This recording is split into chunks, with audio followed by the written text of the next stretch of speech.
Pedrinho Matador, a história completa do maior assassino em série do Brasil. No dia 5 de março de 2023, em Mogi das Cruzes, interior de São Paulo, uma manhã que parecia ser comum terminou de forma trágica para um homem que carregava nas costas uma das histórias criminais mais chocantes do Brasil. Ele estava sentado na calçada, em frente à casa da irmã, como fazia costumeiramente em suas visitas. Observava o movimento da rua, como se aquele momento de tranquilidade fosse algo raro em sua vida marcada por décadas de violência, dor e vingança. De repente, um carro se aproximou, estacionando lentamente. De dentro dele saíram 3 homens encapuzados, armados e determinados. Sem dizer qualquer palavra, abriram fogo. Os disparos foram rápidos e precisos. A vítima caiu na calçada, sem tempo para reação. Mesmo já caído, um dos executores se aproximou e desferiu um golpe final com uma lâmina, em um ato que a perícia posteriormente classificaria como típico de uma execução. Era o fim de Pedro Rodrigues Filho, mais conhecido como Pedrinho Matador, um dos nomes mais temidos da história criminal brasileira. Sua morte não foi exatamente uma surpresa. Para muitos, parecia apenas uma consequência inevitável de uma vida onde a violência nunca deu trégua. O que surpreendeu, na verdade, foi que ele tenha vivido tanto tempo, escapando por décadas de emboscadas, rivalidades e dos fantasmas do próprio passado. Mas afinal, quem foi Pedrinho Matador? O que levou esse homem a trilhar uma trajetória que, até hoje, provoca choque, perplexidade e debate na sociedade? Para entender isso, precisamos voltar ao seu nascimento e compreender como a soma de tragédias pessoais, violência doméstica, miséria e abandono social moldou sua mente. Um berço de violência, infância e formação. Pedro Rodrigues Filho nasceu no dia 17 de junho de 1954, na cidade de Santa Rita do Sapucaí, interior de Minas Gerais. Sua história começa, de fato, antes mesmo de seu nascimento. Durante a gravidez, sua mãe, Manuela, foi brutalmente agredida pelo marido, Pedro Sênior, em um episódio em que levou um chute tão forte na barriga que causou uma lesão grave no crânio do feto. Pedro nasceu com uma deformidade visível no crânio, um afundamento na região frontal da cabeça. Décadas mais tarde, especialistas em neurociência e criminologia apontariam que lesões na região frontal do cérebro estão diretamente associadas ao controle de impulsos, à empatia e ao julgamento das consequências das ações. Ou seja, desde o ventre, Pedro já carregava uma marca biológica que, combinada ao ambiente, seria um dos fatores na construção de sua mente. O ambiente familiar não era apenas disfuncional, era um campo de guerra. Seu pai era alcoólatra, extremamente agressivo e, quando embriagado, se tornava violento de maneira quase irracional. A mãe, embora tentasse proteger os filhos, também era severa, recorrendo a castigos físicos, muitas vezes extremos, como única forma de tentar impor alguma ordem em uma casa dominada pelo medo e pelo caos. Pedro era o primogênito de uma família numerosa e, desde muito jovem, sentiu o peso da responsabilidade de proteger seus irmãos menores. Esse senso de proteção, que poderia ser algo nobre em outros contextos, logo se transformaria em uma obsessão por vingança e justiça pessoal. Se dentro de casa a realidade era cruel, fora dela não era melhor. A pobreza extrema, a fome e a total ausência do Estado completavam um cenário de abandono. Naquela época, em comunidades rurais do interior, as famílias viviam praticamente esquecidas, à margem da sociedade. O único local onde Pedro encontrava algum alívio era na casa dos avós maternos. Seu avô, um açougueiro, teve papel fundamental na sua formação. Foi ele quem ensinou ao neto técnicas de sobrevivência, caçar, pescar, plantar e, principalmente, abater animais. Pedro cresceu aprendendo a manusear facas, degolar galinhas, limpar carnes e lidar com a morte de forma natural e cotidiana. O ato de matar, para ele, desde muito cedo, se tornou uma prática banal.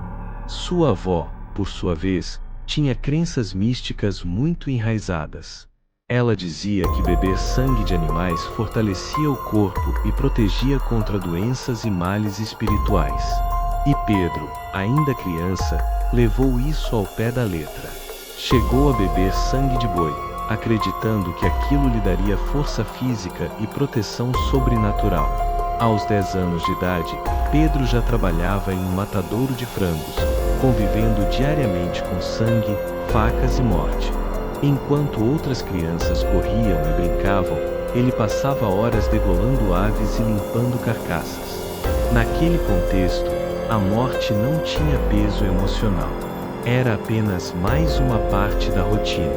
Primeiros atos de violência, quando a vingança se torna prazerosa.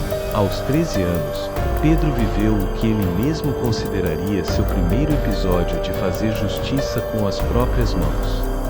Após uma discussão banal com o primo, motivada por Pedro ter pego o cavalo dele sem permissão, o primo agrediu, empurrou, bateu e o humilhou publicamente. Aquilo acendeu em Pedro uma obsessão. Durante dias, não conseguiu pensar em outra coisa além de se vingar. Não dormia, não comia direito e só imaginava formas de fazer o primo pagar. Até que, em um dia de trabalho na usina de cana-de-açúcar, viu sua oportunidade. Esperou o momento certo e empurrou o primo contra uma prensa industrial, uma máquina de rolos metálicos que triturava cana. O braço do garoto foi sugado pela máquina, esmagando até o ombro. Mesmo assim, Pedro não parou. Pegou uma tesoura de poda e tentou esfaqueá-lo repetidamente, até que outros funcionários ouviram os gritos e correram para salvar o garoto. O primo sobreviveu, mas ficou com sequelas permanentes. E Pedro, ao lembrar desse episódio em entrevistas décadas depois, sorria. Dizia que ali percebeu que fazer justiça era não só necessário, mas também extremamente satisfatório. Aos 14 anos, a família passou por outro episódio que mudaria tudo. Seu pai foi demitido do cargo de zelador de uma escola, acusado de roubo de alimentos. Pedro ficou revoltado. Acreditava, ou ao menos dizia acreditar, que seu pai era inocente. Na cabeça dele, aquilo era uma injustiça inaceitável. E, na lógica de Pedro, injustiça se resolvia com morte. Sem pestanejar, Pedro pegou uma espingarda e foi até a casa do vice-prefeito, o homem que havia ordenado a demissão do pai. Ficou de tocaia e, assim que o viu, disparou. O homem caiu morto no mesmo instante. Não satisfeito, dias depois matou também o vigia da escola, outro que, segundo ele, estava envolvido na falsa acusação. Detalhe: antes de matar, fazia questão de olhar nos olhos da vítima e explicar, detalhadamente, o motivo pelo qual ela merecia morrer. Para ele, aquilo não era assassinato. Era justiça. Uma justiça que ele mesmo criava, julgava e executava. Após esses crimes, sabia que não poderia mais permanecer na cidade. Fugiu para a região metropolitana de São Paulo, onde mergulhou de vez no submundo do crime. Mundo do crime, o amor, a perda e a escalada na violência. Em São Paulo, Pedro se envolveu com traficantes, assaltantes e criminosos dos mais variados perfis. E foi nesse cenário que conheceu Botina, uma mulher mais velha, influente no tráfico e que se tornaria não só sua parceira no crime, mas também seu amor e mentora. Com Botina, Pedro aprendeu a se movimentar dentro do submundo. Aprendeu a negociar armas, a organizar pequenos grupos e a executar pessoas com eficiência e frieza. Mas essa relação não durou muito. Botina foi assassinada em uma emboscada, um ataque que, segundo Pedro, tinha como alvo ele próprio. Essa perda o mergulhou de vez no abismo. A partir dali, passou a frequentar terreiros de religiões de matriz africana, buscando proteção espiritual. Fazia oferendas, rituais, acreditando que, assim, se tornaria imune às balas e aos males que seus inimigos pudessem lançar contra ele.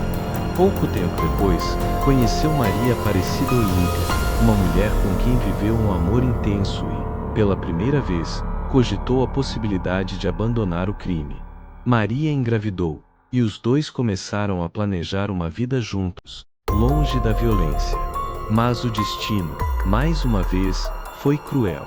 Maria foi assassinada brutalmente enquanto estava grávida de 7 meses, em um ataque que, segundo Pedro, foi encomendado por rivais.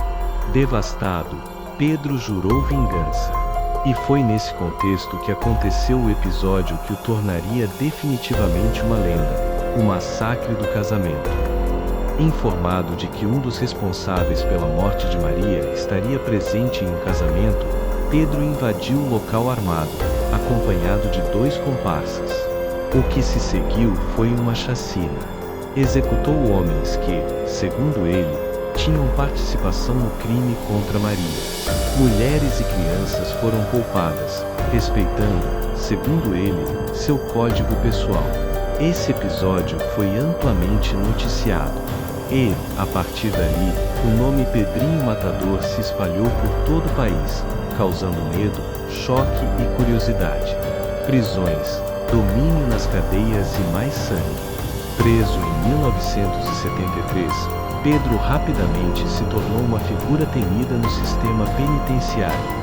Dentro das prisões, continuou sua missão pessoal: eliminar aqueles que, na sua visão, mereciam morrer. Matou estupradores, assassinos de crianças, abusadores, traidores. E também matou por motivos banais, como discussões, ofensas ou até porque alguém roncava alto demais, como ele mesmo contou. Adotou uma estratégia muito peculiar. Fazia amizade com a vítima, dividia refeições, oferecia cigarros, conversava. E, quando o outro estava relaxado, atacava com extrema violência e precisão. Seus crimes na prisão foram tantos que, oficialmente, chegou a ser condenado por 71 homicídios, mas ele mesmo dizia que o número real ultrapassava 100 mortes. A soma de suas penas ultrapassava 400 anos de prisão, mas, pela legislação brasileira da época, ninguém poderia ficar preso por mais de 30 anos. Se gostou do vídeo, deixa seu like. Se inscreve no canal e ativa o sininho para não perder as próximas histórias. E comenta aí, o que você acha desse caso? Te espero no próximo vídeo.